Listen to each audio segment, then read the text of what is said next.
നമസ്കാരം. ഈ ചിത്രം ഒരു വൈകാരിക മുഹൂർത്തം പങ്കുവെക്കുന്നുണ്ട്.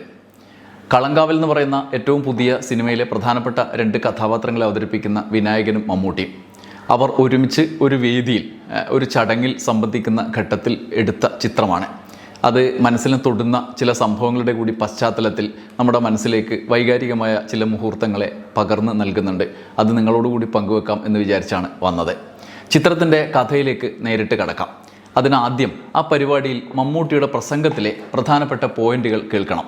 കളങ്കാവൽ എന്ന് പറഞ്ഞ സിനിമയെക്കുറിച്ച്, ആ സിനിമ മമ്മൂട്ടി കമ്പനിയാണ് നിർമ്മിക്കുന്നത്, വിനായകനാണ് നായകൻ, മമ്മൂട്ടി അതിൽ ഒരു നെഗറ്റീവ് ഷെയ്ഡുള്ള ക്യാരക്ടറാണ് എന്നൊക്കെ നിങ്ങൾ അറിഞ്ഞിട്ടുണ്ടാവും. അറിയാത്തവർക്ക് ആ പരിപാടിയിൽ അദ്ദേഹത്തിൻ്റെ പ്രസംഗത്തിലെ പ്രസക്തമായ ചില പോയിന്റുകൾ പങ്കുവെക്കാം എന്ന് വിചാരിക്കുകയാണ്. മമ്മൂട്ടി നിങ്ങൾക്ക് അറിയുന്ന പോലെ ഒരു നീണ്ട ഇടവേളയ്ക്ക് ശേഷമാണ് അദ്ദേഹത്തിൻ്റെതായ ഒരു ചിത്രം വരുന്നത്. ആവേശമുണ്ടാക്കുന്ന ഒരു അതിജീവനത്തിൻ്റെ അധ്യായത്തിലൂടെയാണ് അദ്ദേഹം കടന്നുപോയിരിക്കുന്നത്. മമ്മൂട്ടിയുടെ പ്രസംഗം ആദ്യം, അതിനുശേഷം ഈ വീഡിയോയിൽ ഏറ്റവും മർമ്മപ്രധാനമായ ഭാഗത്തേക്ക് കടക്കാം. മമ്മൂട്ടി കമ്പനിയുടെ 7ാമത്തെ സിനിമയാണ്. കുറേ കാലത്തിന് ശേഷം എൻ്റെ ഒരു സിനിമ ഇറങ്ങുകയാണ്. ഈ സിനിമയ്ക്ക് കുറച്ച് കാലതാമസമുണ്ടായിരുന്നു. അതിൻ്റെ കാരണം നിങ്ങൾക്കറിയാം. ഞങ്ങളുടെ എല്ലാ പ്രൊഡക്ഷനും നമ്മൾ ആഗ്രഹിച്ച് ചെയ്യുന്നതാണ്. ഇതൊരു പരീക്ഷണ സിനിമ ആണ് എന്നല്ല പറയുന്നത്. എല്ലാ സിനിമയും പരീക്ഷണമാണ്. വിജയിക്കുന്നത് വരെ അത് പരീക്ഷണം, വിജയിക്കുന്നത് വരെ മാത്രമാണ്. എന്നെ സംബന്ധിച്ചിടത്തോളം സിനിമയല്ല പരീക്ഷണം, എൻ്റെ കഥാപാത്രമാണ് ഈ സിനിമയെ സംബന്ധിച്ച്. ഈ സിനിമയിൽ എൻ്റെ കഥാപാത്രത്തെ നിങ്ങൾക്ക് സ്നേഹിക്കാനോ ഇഷ്ടപ്പെടാനോ പറ്റില്ല. പക്ഷേ ഈ കഥാപാത്രം നിങ്ങൾക്ക് സിനിമ കണ്ടു പോകുമ്പോൾ തിയേറ്ററിൽ ഉപേക്ഷിച്ച് പോകാനും പറ്റില്ല.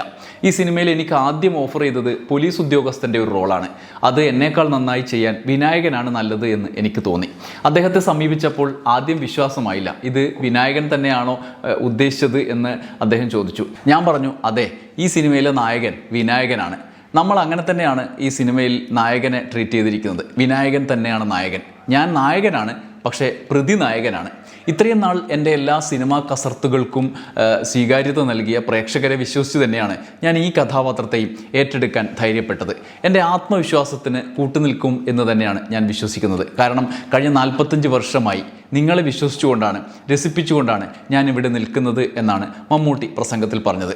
മമ്മൂട്ടിയുടെ പ്രസംഗത്തിൻ്റെ തുടർച്ച നമ്മളെ എത്തിച്ചത് വിനായകനിലേക്കാണ്. വിനായകനെ ചേർത്ത് പിടിച്ചുകൊണ്ട് മമ്മൂട്ടി നിൽക്കുകയാണ്. അതിലേക്ക് നയിച്ച ഒരു ചിത്രമാണ് ഇത്. അതൊരു വൈകാരിക മുഹൂർത്തമാണ്. എന്നിട്ട് ആ വേദിയിൽ വിനായകൻ പറയുന്ന ഒരു കാര്യമുണ്ട്, എനിക്ക് സംസാരിക്കാൻ അറിയാലോ എന്ന് അദ്ദേഹം പറയും. അപ്പോൾ മമ്മൂട്ടി പറയും, സംസാരിക്കാൻ അറിയില്ലെങ്കിലും നന്നായിട്ട് അഭിനയിക്കാൻ അറിയാം എന്ന് മമ്മൂട്ടി കൗണ്ടറും പറയും. അതിൻ്റെ തുടർച്ചയായി വിനായകൻ വൈകാരികമായി പ്രതികരിക്കുന്നുണ്ട്. എന്നിട്ട് അദ്ദേഹം പറയുന്നു, ഈ സിനിമയ്ക്കൊപ്പമുള്ള യാത്ര, ആ അനുഭവം വ്യത്യസ്തമാണ് ജീവിതത്തിൽ എന്നുള്ള കാര്യം ഉൾക്കൊണ്ടുകൊണ്ട് അദ്ദേഹം പറയുന്നുണ്ട്, ഇനി ഉണ്ടാവില്ല ഇങ്ങനെയൊരു സിറ്റുവേഷൻ, ആർക്കും ഉണ്ടാകില്ല എന്നുറപ്പാണ്. അത്ര ഭാഗ്യവാനാണ് വിനായകൻ എന്ന് വിനായകൻ പറയുന്നുണ്ട്. വിനായകനെ ചേർത്ത് നിർത്തി പിന്നീട് മമ്മൂട്ടി പറഞ്ഞ വാക്കുകൾ ശ്രദ്ധേയമാണ്. അത് നമ്മൾ കേൾക്കണം. അദ്ദേഹം പറഞ്ഞു, ക്ലാസ്സിൽ കുസൃതി കാണിക്കുന്ന ഒത്തിരി കുട്ടികളുണ്ടാകും. പക്ഷേ കുസൃതി കാണിക്കുന്നവരോട് നമുക്കൊരു വാത്സല്യം തോന്നും. അത്തരം കുസൃതിക്കാരനാണ് വിനായകൻ ഒരുപാട് കുസൃതി കാണിക്കുമെങ്കിലും ഒരു വാത്സല്യം നമുക്കെല്ലാവർക്കും തോന്നും. സിനിമ കാണുമ്പോൾ ഇത് നമ്മളല്ലാതെ കാണുന്ന വിനായകനാണോ എന്ന് തോന്നും. പക്ഷേ അല്ലാതെ കാണുന്ന വിനായകൻ ഇതിനേക്കാളും നല്ലതാ, ശരിക്കും കാണാഞ്ഞിട്ടാണ് എന്ന് മമ്മൂട്ടി പറയും. ചിലരുടെ സാമീപ്യത്തിൽ ചിലർ മാറും, ചിലർ പരിഷ്കരിക്കപ്പെടും. മികച്ച മനുഷ്യർ കൂടെയുള്ളവരെയും മികച്ചവരാക്കും എന്ന് പറയാറില്ലേ? അതെന്തോ നമുക്കറിയില്ല. ഒരു കാര്യം ഉറപ്പാണ്, ഈ ദിവസങ്ങളിലെ അഭിമുഖങ്ങളിലും പരിപാടിയിലുമൊക്കെ കണ്ടപ്പോൾ ആ കാര്യം കുറെ കൂടി വ്യക്തമായി. വിനായകൻ്റെ സമീപനത്തിൽ ഒരു അസാധാരണത്വം നമുക്ക് തോന്നുന്നുണ്ട്. മുമ്പില്ലാത്ത വിധത്തിലുള്ള മാറ്റം തോന്നുന്നുണ്ട്. ഇത്രയും കാലം ചിലപ്പോൾ നമ്മൾ കാണാത്തതോ തിരിച്ചറിയാത്തതോ ഒക്കെ ആയിരിക്കാം. എന്തായാലും ഈ ഘട്ടത്തിൽ വിനായകൻ്റെ പെരുമാറ്റത്തിൽ കാണുന്ന മാറ്റം ഒരുപക്ഷെ നേരത്തെ പറഞ്ഞ പോലെ സാമീപ്യത്തിലും ആ തരത്തിലുള്ള സമീപനങ്ങളിലും ഒക്കെ ഉണ്ടാകുന്ന മാറ്റം ഈ കാലത്തുണ്ടായ അനുഭവങ്ങളുടെ തുടർച്ചയായിട്ട് കൂടിയായിരിക്കാനാണ് സാധ്യത. ഇതിനോട് ചേർത്ത് വായിക്കേണ്ട ഒരു പോയിന്റ് കൂടി ഉണ്ട്. ഈ വീഡിയോ ചെയ്യുന്നതിന് കൂടി അടിസ്ഥാനം അതുതന്നെയാണ്. വിനായകനെ പ്രശംസിച്ച മമ്മൂട്ടിയുടെ പ്രശംസാവാചകങ്ങളെ ചേർത്ത് വെച്ചുകൊണ്ട് വിനായകനോട് നേരത്തെ തന്നെ വിദ്വേഷം പുലർത്തി സോഷ്യൽ മീഡിയയിലടക്കം പ്രചരിപ്പിക്കുന്ന ആശയങ്ങൾ പ്രചരിപ്പിക്കുന്ന ചില പ്രൊഫൈലുകളും ക്യാമ്പുകളും ഒക്കെ കൂട്ടമായി മമ്മൂട്ടിയെ കൂടി ചേർത്ത് വിനായകനെ ഇങ്ങനെ കൊണ്ടു നടക്കുകയാണ്, ന്യായീകരിക്കുകയാണ് എന്നൊക്കെ പറഞ്ഞ് വ്യാപകമായി പ്രചരണം നടത്തുന്നുണ്ട്. എന്തായാലും വിനായകൻ ചെയ്ത ഒന്നും അദ്ദേഹത്തിൻ്റെ വാക്കുകൾക്കും അദ്ദേഹത്തിൻ്റെ കയ്യിൽ നിന്ന് വന്ന വീഴ്ച എന്ന ഈ വീഡിയോയിൽ അടുത്ത ഘട്ടത്തിൽ അദ്ദേഹം തന്നെ പറയുന്ന രീതിയിലുള്ള കാര്യങ്ങളിലും ഒക്കെ അപ്പുറത്ത് വലിയ കുറ്റകൃത്യങ്ങളെ കേന്ദ്രീകരിച്ച് സമൂഹം തന്നെ ചർച്ച മുന്നോട്ട് കൊണ്ടുപോകുമ്പോൾ ഭീതിയോടെ, ആശങ്കയോടെ ചിലരുടെയൊക്കെ പെരുമാറ്റം കാണുമ്പോൾ ഇതൊക്കെ എന്ത് എന്ന് ചോദിക്കുകയും ഒരാളെ വളരെ പോസിറ്റീവായി സമീപിച്ച് അയാളിൽ മാറ്റങ്ങൾ ഉണ്ടാക്കുന്നതാണ് പ്രസക്തം, അത്തരക്കാരാണ് സമൂഹത്തിന് അനിവാര്യം, അത്തരം ഇടപെടലാണ് അനിവാര്യം എന്ന് ബോധ്യപ്പെടുത്തുന്ന സംഭവം കൂടിയാണ് എന്നുള്ളത് കൊണ്ടാണ് ഈ വീഡിയോ തന്നെ ചെയ്യാൻ ഞാൻ ഉദ്ദേശിച്ചത്. എന്തായാലും വിനായകൻ്റെ ഈ മാറ്റം മനോരമയിൽ ദിനു പ്രകാശ് ചെയ്തൊരു അഭിമുഖ സംഭാഷണത്തിൽ കൂടി ഉള്ളത് പ്രത്യേകമായി എടുത്തു പറയണം. ദിനു പ്രകാശ് സിനിമക്കാരെ ഇൻ്റർവ്യൂ ചെയ്യുന്നത് നേരത്തെ തന്നെ പല അഭിമുഖങ്ങളിലൂടെ കണ്ടിട്ട് നല്ല രസമാണ്. ഇത്തവണത്തേത് ഒരു ബെസ്റ്റ് അഭിമുഖമാണ്. അതിൻ്റെ കാരണം അതിൻ്റെ ഉള്ളടക്കത്തിനപ്പുറത്ത് ആ ഉള്ളടക്കത്തിലേക്ക് നയിച്ച സമീപനമാണ് അഭിമുഖകാരൻ്റെ. ചോദ്യങ്ങൾ, ഉത്തരങ്ങൾ. കളങ്കാവലിനെ കുറിച്ചാണ് സംസാരം. അവിടെ വിനായകൻ്റെ വ്യക്തിത്വവും ചർച്ചയായി. അതാണ് നമ്മളിവിടെ ഉദ്ദേശിക്കുന്നത്. വിനായകൻ്റെ വ്യക്തിത്വം എന്നാൽ ഒരുപക്ഷെ കേരളത്തിൽ ചർച്ച ചെയ്യാത്ത ആളുകൾ തന്നെ ഉണ്ടാവില്ല. പല ഘട്ടത്തിൽ അദ്ദേഹത്തിൻ്റെ ഇടപെടലുകൾ അത് പോസിറ്റീവായും നെഗറ്റീവായും ചർച്ച ചെയ്തിട്ടുണ്ട്. വിനായകനിലേക്ക് എത്തുന്നത് ജിതിൻ കെ ജോസ് എന്ന് പറയുന്ന സംവിധായകൻ എങ്ങനെയാണ് കളങ്കാവലിൽ വിനായകനിലേക്ക് എത്തിയത് എന്ന പരാമർശം നടത്തുന്നതോടെയാണ്. അതിൽ ജിതിൻ പറയുന്നുണ്ട്, നമ്മൾ ആദ്യം ഈ സിനിമയുമായി പൃഥ്വിരാജിലേക്കാണ് എത്തിയത്. അദ്ദേഹമാണ് ഇത് മമ്മൂക്കയായിരിക്കും നല്ലത് എന്ന് നിർദ്ദേശിച്ചത്. മമ്മൂക്കയാണ് പൃഥ്വിനായകൻ്റെ കഥാപാത്രം എടുക്കാമെന്ന് പിന്നീട് പറയുന്നത്. ഞാൻ നായകനല്ല, പൃഥ്വിനായകനാണ് എന്ന് പറയുന്നത്. എന്നാൽ പോലീസ് കഥാപാത്രം, അതിലെ നായകൻ എന്ന് പറയുന്ന കഥാപാത്രം വിനായകനെ കൊണ്ട് ചെയ്യിക്കാമെന്നും മമ്മൂക്ക തന്നെയാണ് പറഞ്ഞത്. അങ്ങനെയാണ് കളങ്കാവലിൽ വിനായകൻ എത്തിയത് എന്ന് പറയുന്നുണ്ട്. എന്നാൽ ദിനുവിൻ്റെ പിന്നീടുള്ള ചോദ്യങ്ങൾ ഒരുപക്ഷെ സമീപകാലത്ത് നമ്മൾ അസാധാരണമായി വിനായകനൊക്കെ അഭിമുഖത്തിന് കിട്ടിയ ആളുകൾ ഉടനെ കീറി മുറിച്ച് പല രീതിയിലുള്ള അദ്ദേഹത്തിൻ്റെ രോഷവും അയാൾ ആംഗ്രി വിനായകനെ അവതരിപ്പിക്കാനാണ് ശ്രമിക്കാറുള്ളത്. എന്നാൽ ദിനുവിൻ്റെ ചോദ്യം വളരെ വ്യത്യസ്തമായിരുന്നു, കുറച്ച് ആർദ്രമായിരുന്നു എന്ന് പറയുന്നതായിരിക്കും ശരി. അതിനനുസരിച്ച് പ്രതികരിക്കാൻ തോന്നുന്ന ചോദ്യങ്ങൾ, ശൈലി, അഭിമുഖ രീതി ഒക്കെയാണ്. എന്തായാലും വിനായകൻ അതിനോട് ക്രിയേറ്റീവായി തന്നെ പ്രതികരിച്ചു. വിനായകൻ്റെ പ്രതികരണത്തിലെ ചില പോയിന്റുകളാണ് ഞാനിപ്പോൾ നിങ്ങളോട് പറയുന്നത്. ആദ്യം അദ്ദേഹം പറഞ്ഞത് മമ്മൂട്ടിയെക്കുറിച്ചാണ്. അദ്ദേഹം പറയുന്നു, സാധാരണ എല്ലാത്തിനെയും ബ്രേക്ക് ചെയ്യുന്നവരാണ് ഞാൻ, പക്ഷേ മമ്മൂക്കയുടെ ഓറ അത് ഭയങ്കര സ്ട്രോങ് ആണ്. ഒരു വ്യക്തി എന്ന നിലയിൽ ആ ഓറ എനിക്ക് ബ്രേക്ക് ചെയ്യാൻ പറ്റിയിട്ടില്ല.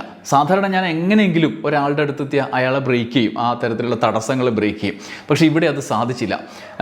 ഇതിന് അദ്ദേഹത്തിനൊപ്പം മോഹൻലാലിനും ആ പ്രശ്നമല്ല, മോഹൻലാലിനും അങ്ങനെ ഒരു ഓറയുണ്ട്. നമ്മൾ അടുത്ത് പെരുമാറുമ്പോഴും നമ്മളങ്ങ് അങ്ങോട്ടങ്ങ് ബ്രേക്ക് ചെയ്ത് കയറാൻ പറ്റാത്തൊരവസ്ഥയുണ്ടാവും എന്ന് അദ്ദേഹം പറയുന്നുണ്ട്. അത് ഈ സിനിമ കഴിയുമ്പോഴും മമ്മൂട്ടിയുടെ ആ ഓറ എനിക്ക് ബ്രേക്ക് ചെയ്യാൻ പറ്റിയിട്ടില്ല എന്ന് പറയുന്നുണ്ട്. സിനിമയിലെ അന്തരീക്ഷത്തിൽ ഒരുപക്ഷെ മമ്മൂട്ടിയുടെ ഉൾപ്പെടെയുള്ള സാന്നിധ്യം കൊണ്ടാണോ ഈ ചേഞ്ച് എന്നുള്ള ഒരു സന്തോഷം നമുക്ക് ചോദ്യമായിട്ട് വരും. എന്തായാലും എവിടെയെങ്കിലും തിരുത്തൽ വേണമെന്ന് തോന്നിയിട്ടുണ്ടോ എന്ന് ദിനു പ്രകാശ് ചോദിക്കുന്നുണ്ട്. അപ്പോൾ അദ്ദേഹം പറയുന്നുണ്ട്, എനിക്കും ആഗ്രഹങ്ങളുണ്ട്, പുറത്തിറങ്ങി പോകണം, ഡിന്നറിന് പോകണം, എൻ്റെ പെണ്ണിൻ്റെ കൂടെ പരിപാടികൾക്ക് പോകണം എന്നെല്ലാം ആഗ്രഹമുണ്ട്. പക്ഷേ പറഞ്ഞല്ലോ, ഞാൻ പോകുന്നത് അത് പോയി കഴിഞ്ഞാൽ ഉണ്ടാകാവുന്ന പ്രശ്നങ്ങൾ അതൊക്കെ എൻ്റെ കുഴപ്പമാണ്. സോറി പറയേണ്ട കാര്യമില്ല, പക്ഷേ എൻ്റെ കുഴപ്പമാണ്. എന്നെക്കൊണ്ട് ഹാൻഡിൽ ചെയ്യാൻ പറ്റുന്നില്ല. ഞാനത് ഉൾക്കൊണ്ട് കഴിഞ്ഞു. എനിക്ക് ആ സമൂഹത്തിനോട് ബഹുമാനമാണ്. അതുകൊണ്ടാണ് ഞാൻ വീട്ടിലിരിക്കുന്നത്. അല്ലെങ്കിൽ പിന്നെ ഞാൻ പോവും, ആരെങ്കിലും എന്നെ തോണ്ടും, ഞാൻ തിരിച്ചു തോണ്ടും, പ്രതികരിക്കും, അത് അലമ്പാവും. അത് വേണ്ട. അതുകൊണ്ടാണ് ഞാൻ എൻ്റെ മുറിയിലിരിക്കുന്നത്. പക്ഷേ സമൂഹത്തിന് എന്നെ വലിയ സ്നേഹമാണ്. കഴിഞ്ഞ ദിവസങ്ങളിൽ സിനിമയുടെ വാർത്തയും വീഡിയോയും ഒക്കെ വരുമ്പോൾ സ്നേഹത്തിലുള്ള ഒരുപാട് കമൻറ്റുകളാണ് കണ്ടത്. കമോണ്ട്ര വിനായക എന്നെല്ലാം പറഞ്ഞ്. അപ്പം ഞാൻ വല്ലാതെ ഇമോഷണലായി പോകും, സങ്കടമായി പോകും. ഇത്രയും വൃത്തികെട്ടവനായ എന്നെ ഇത്രയും ഇഷ്ടമാണെന്ന് പറയുമ്പോൾ അതാണ് ഏറ്റവും വലിയ പെയിൻ. നിങ്ങൾ എന്നെ ചീത്ത പറഞ്ഞാലും കുഴപ്പമില്ല, ഇപ്പോഴും നിങ്ങൾ എന്നോട് സ്നേഹത്തോട് പെരുമാറുന്നത് ഉണ്ട്. എന്താണ് ഏട്ടാന്നാണ് ചോദിക്കുന്നത്. അതാണ് സീൻ, അതാണ് പെയിൻ. അപ്പോൾ നമ്മൾ വെയ്റ്റ്ലെസ് ആയി പോകും, തകർന്നു പോകുമെന്ന് വളരെ നമ്മളെ ഇരുത്തി ചിന്തിപ്പിക്കുന്ന ഒരു പ്രതികരണമാണ് വിനായകൻ നടത്തുന്നത്. എന്നിട്ട് അതിൻ്റെ തുടർച്ചയായിട്ട് ഈ ദിനു പ്രകാശുമായിട്ടുള്ള സംഭാഷണത്തിനിടയിൽ വിനായകൻ ഇടക്ക് എണീറ്റ് പോകുന്നൊക്കെ ഉണ്ട്.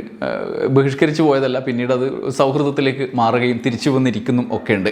എന്നിട്ട് അദ്ദേഹം പറയുന്ന ഒരു കാര്യം പ്രസക്തമാണ്. എൻ്റെ ലൈഫിൽ എനിക്ക് എന്നെ കൺട്രോൾ ചെയ്യാൻ ആരുമില്ല. എന്നെ തുറന്നു വിട്ടേക്കുവാണ്. ഗവൺമെൻറ് വരെ എന്നെ കൺട്രോൾ ചെയ്യാൻ എപ്പോഴും ഒരാൾ വേണം. അതുകൊണ്ടാണ് ഞാൻ ഗോവയിൽ പോകുന്നത്. അവിടെ എന്നെ കൺട്രോൾ ചെയ്യാൻ ആൾ വരും. ഇനഫ് എന്ന് പറയും. ഇവിടെ ഇനഫില്ല, ഇത് എൻ്റെ ലാൻഡാണ്, നമുക്കറിയാം. അവിടെ ഗോവയിൽ ഇവിടെ പോലീസുകാരും സർക്കാരും വരെ എന്നെ തുറന്നു വിട്ടിരിക്കുകയാണ്. ഗോവയിലാണെങ്കിൽ കൺട്രോൾ നിൽക്കണം, അല്ലെങ്കിൽ നല്ല ഇടി കിട്ടും. ഇവിടെ ഒരു ലിമിറ്റും എനിക്ക് കേരളത്തിലില്ല. ശരിക്കും കൺട്രോൾ ചെയ്യാൻ ആരും വരുന്നില്ല. ചെയ്യുന്നത് പലതും തെറ്റാണ് എന്നെനിക്കറിയാം, പക്ഷേ കൺട്രോൾ ചെയ്യുന്നില്ല ആരും എന്നാണ് വിനായകൻ പറയുന്നത്. എന്തായാലും അദ്ദേഹത്തിൻ്റെ ഈ പ്രസ്താവന ഒരുപക്ഷെ മുമ്പൊന്നും കേൾക്കാത്ത രീതിയിലുള്ളൊരു തിരിച്ചറിവിൻ്റെ തുടർച്ച ഉണ്ട്. അതിലേതാണ് വിനായകൻ ഉദ്ദേശിക്കുന്നത്, എന്താണ് വിനായകൻ ഉദ്ദേശിക്കുന്നത് എന്നുള്ളൊരു സംശയം നമ്മുടെ ഉള്ളിലുണ്ടാവും. വിനായകൻ ഈ പറയുന്ന പോലെ പുറത്ത് ഇറങ്ങിയിട്ടുണ്ടാകുന്ന ഏത് തരത്തിലുള്ള പ്രശ്നങ്ങളാണ്, അദ്ദേഹത്തിൻ്റെ കാഴ്ചപ്പാടാണോ സമീപന രീതിയാണോ വ്യത്യാസത്തിലുള്ളത് എന്ന് തിരിച്ചറിയുന്നത് എന്നുള്ള സംശയം നമുക്കുണ്ടാവും. അത് ക്ലാരിഫൈ ചെയ്യുന്ന രീതിയിലേക്ക് ഈ അഭിമുഖ സംഭാഷണം പോകുന്നുണ്ട്. അഭിമുഖം അവസാനിപ്പിക്കുമ്പോൾ ദിനു പ്രകാശ് പറഞ്ഞ വാക്കുകൾ അതിലേക്ക് വിനായകനെ കൊണ്ടുവരുന്ന വാക്കുകളാണ്. അദ്ദേഹം പറഞ്ഞു, സ്വയം തിരുത്താനുള്ള ഒരുപാട് അവസരങ്ങൾ വിനായകന് നൽകിയ സമൂഹമാണ് കേരള സമൂഹം. ഇവിടുത്തെ ഒരു ഭരണ സംവിധാനവും അങ്ങനെ തന്നെ ആയിരുന്നു എന്ന് തോന്നുന്നു. അപ്പോൾ നിങ്ങളെ കൂടുതൽ ഉൾക്കൊള്ളുന്ന ഒരു സമൂഹവും ഇവിടെ ഉണ്ട് എന്ന് വേണം മനസ്സിലാക്കാൻ എന്ന് ദിനു പറയുന്നുണ്ട്. അപ്പോൾ വിനായകൻ പറഞ്ഞു, ഉറപ്പായിട്ടും, അല്ലെങ്കിൽ പിന്നെ ഞാൻ ഈ പടത്തിൽ പോലും അഭിനയിക്കില്ലല്ലോ. കുടുംബമാണ് എൻ്റെ കുടുംബമാണ് ഈ സമൂഹം. ഞാൻ പറയുന്നതിൽ ചില തെറ്റുകളുണ്ട്. നാക്കാണ് തെറ്റ്, എൻ്റെ തോട്ട് കറക്റ്റാണ്, ഉപയോഗിക്കുന്ന വാക്കുകൾ മാത്രമാണ് തെറ്റുന്നത്.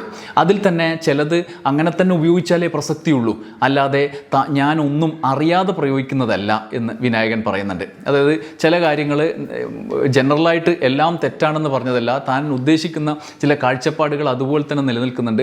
അതിൽ ആവിഷ്കരണത്തിൻ്റെ ഘട്ടത്തിൽ പൊതുസമൂഹത്തിൽ പ്രകടിപ്പിക്കുന്ന ഘട്ടത്തിൽ ഉണ്ടാകുന്ന ചില പ്രയോഗ തെറ്റുകളാണ് അദ്ദേഹം പറയുന്നത്. പക്ഷേ ചില വാക്കുകൾ അങ്ങനെ തന്നെ ഉപയോഗിക്കണം. ഞാനപ്പോൾ തന്നെ ഇത് പ്രയോഗിക്കണമെന്ന് തോന്നുമ്പോൾ അഡ്വക്കേറ്റിനെ വിളിക്കും, സാറേ ഇത് എഴുതാമോ എന്ന് ചോദിക്കും. നീ ജയിലിൽ പോകാൻ റെഡിയാണെങ്കിൽ എഴുതിക്കോ എന്ന് പറയും. അപ്പോൾ അത് എഴുതിയേ പറ്റൂ, അങ്ങനെയാണ് എഴുതുന്നത്. എന്നെ സ്നേഹിക്കുന്നവർ കൂടാതെ ചില മണ്ടന്മാരുണ്ടല്ലോ, അവരെ പൊളിച്ചു കളയണം എന്നുള്ളത് ആണ് പ്രധാനം. അതിന് ഞാൻ ഈ സമൂഹത്തിന് വേണ്ടി കൂടിയാണ് ജീവിക്കുന്നത് എന്ന കാരണവുമുണ്ട്. അല്ലാതെ എന്ത് എത്തിക്സാണ് നമ്മൾ ജീവിക്കുന്നതിലുള്ളത്? ഞാൻ സിനിമയിലൊക്കെ അഭിനയിച്ച് ബെൻസ് കാറിൽ പോയി വീട്ടിലിരുന്നാൽ പോരല്ലോ. അതുകൊണ്ട് അടിക്കേണ്ട വാക്കുകൾ ചിലപ്പോൾ അടിക്കേണ്ടി വരും. മുമ്പ് പറഞ്ഞു തന്നെ പറയാനുള്ളൂ. അതായത് സംസ്കൃതത്തിൽ അസഭ്യം പറയുന്നവനോട് പച്ച മലയാളത്തിൽ സഭ്യം പറയുമ്പോൾ അത് അസഭ്യമായിട്ട് തോന്നിയാൽ അത് വിനായകൻ ഇനിയും പറയും. സംസ്കൃതത്തിൽ പറയുമ്പോൾ ഇതെന്താ വലിയ കാര്യമാണ് എന്ന മട്ടാണ്, മലയാളത്തിൽ പറയുമ്പോൾ എന്തോ പ്രശ്നം. അത് മരിക്കണവരെ തുടരും. ഇംഗ്ലീഷിൽ പറഞ്ഞാൽ ഭയങ്കര ആവുക, മലയാളത്തിൽ പറഞ്ഞാൽ ബാഡ് വേർഡ്സ് ആവുക എന്നുള്ള ഒരു രീതിയുണ്ട്. ഇംഗ്ലീഷിൽ അമ്മക്ക് വിളിച്ചാൽ ഒരു കുഴപ്പമില്ല, മലയാളത്തിൽ വിളിച്ചാൽ കുഴപ്പം. അതിനെ ബ്രേക്ക് ചെയ്യുകയാണ്, ആ ഇരട്ടത്താപ്പിനെ ബ്രേക്ക് ചെയ്യുകയാണ് ഞാൻ ഈ രാജ്യത്തിന് വേണ്ടിയും സമൂഹത്തിന് വേണ്ടിയും കൂടി പ്രവർത്തിക്കുന്നവനാണ് എന്ന് പറഞ്ഞാണ് വിനായകൻ ആ അഭിമുഖം അവസാനിപ്പിക്കുന്നത്. അതോടെ നമുക്ക് ക്ലാരിറ്റി കിട്ടും എന്താണ് വിനായകൻ ഉദ്ദേശിച്ചത് എന്ന്. അതായത് ചില അർത്ഥത്തിൽ വിനായകനെതിരെ വിദ്വേഷ പ്രചരണത്തിന് അടിസ്ഥാന കാരണമാക്കുന്ന ചില കാര്യങ്ങളുണ്ട്. അദ്ദേഹത്തിൻ്റെ ഈ സനാതന കാഴ്ചപ്പാടുകൾ എതിർപ്പുള്ള അദ്ദേഹത്തിൻ്റെ കാഴ്ചപ്പാട്, അയ്യങ്കാളി ചിന്തയെ ആവിഷ്കരിക്കുന്നതിൽ അത് അവതരിപ്പിക്കുന്നതിലൊക്കെയുള്ള എതിർപ്പുള്ള കാഴ്ചപ്പാട്, അതൊന്നുമല്ല അദ്ദേഹം മിസ്റ്റേക്കുകളായി തിരുത്തണം എന്ന് പറഞ്ഞത്. അത് അദ്ദേഹത്തിൻ്റെ ചില കാര്യങ്ങൾ അദ്ദേഹം പല രീതിയിൽ നടത്തിയ, പോലീസ് സ്റ്റേഷനിലടക്കം നടത്തിയ പ്രതികരണങ്ങളുടെ തുടർച്ചയായിട്ടുള്ളതാണ്. അല്ലാതെ വാക്കുകൾ ഉണ്ടായ വ്യത്യാസമല്ലാതെ കാഴ്ചപ്പാടുകളിൽ ഒന്നും വ്യത്യാസമല്ല. തോട്ട് ശരിയാണ് എന്ന് തന്നെ അദ്ദേഹം ക്ലാരിറ്റി വരുത്തുന്നുണ്ട്. യഥാർത്ഥത്തിൽ ചിന്തയിലും ആശയത്തിലും കാഴ്ചപ്പാടിലും ഒന്നും മാറിയില്ലെങ്കിലും സമീപനത്തിൽ വ്യത്യാസം തോന്നുന്നുണ്ട് വിനായകൻ്റെ പെരുമാറ്റത്തിലും ഈ അഭിമുഖങ്ങളിലുമൊക്കെ. അതാണ് ഈ ദിവസങ്ങളിൽ വിനായകനെക്കുറിച്ചുള്ള ചർച്ചകൾ ഇത്രയധികം നടക്കാനുള്ള ഒരു കാരണവും. അതൊരു പക്ഷേ അദ്ദേഹത്തെ സ്നേഹിക്കുന്നവർക്ക് കൂടുതൽ സന്തോഷം പകരുന്ന വിധത്തിലുമാണ്. ഇനിയും വിനായകൻ്റെ ഗംഭീര കഥാപാത്രങ്ങൾ വരട്ടെ എന്ന് ആഗ്രഹിച്ചുകൊണ്ട് നമുക്ക് നിൽക്കാം. മമ്മൂട്ടിക്കും വിനായകനും കളങ്കാവലിനും ആശംസകൾ. നന്ദി, നമസ്കാരം.